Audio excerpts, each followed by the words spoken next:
આવ્યા। મારી વાત તમે બધા સમજો। તમે ઘરની અંદર નિર્ણય કરો તો તમારા વડીલ માતા પિતા હોય એમને પૂછો છો કે નથી પૂછતા? પૂછો છો? તમે ગામની અંદર કોઈ નિર્ણય કરો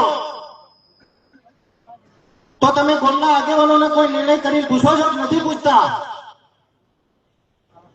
તમે વ્યક્તિગત નિર્ણય ના કરો। કોઈ પણ વાત હોય, કોઈ પણ વિષય હોય તો એને બધા આગેવાનોથી રજૂઆત કરી અને તમે આગળ વધો।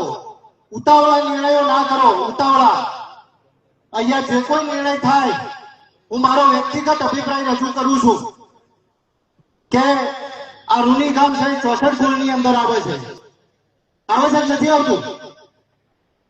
તો સૌથી પહેલો નિર્ણય મિત્રો, આ 64 ગામના યુવાનોનું પણ જે યુનિયન ચાલે છે ને બહુ બાકીના સમાજને નોંધ લેવા જેવી છે।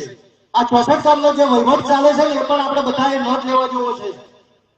ખૂબ સરસ રીતે અહીંયા સામાજિક ધોરણ ચાલી રહ્યું છે અને સામાજિક ધોરણ આપણે બધા જ અહીંયા નિર્ણય બોલીએ કામ કરી દેવું જોઈએ, નામ કરી દેવું જોઈએ। અહીંયા જે આગેવાનો નિર્ણય કરશે ને એ જ આપણે માથે ચડાવવાનો છે।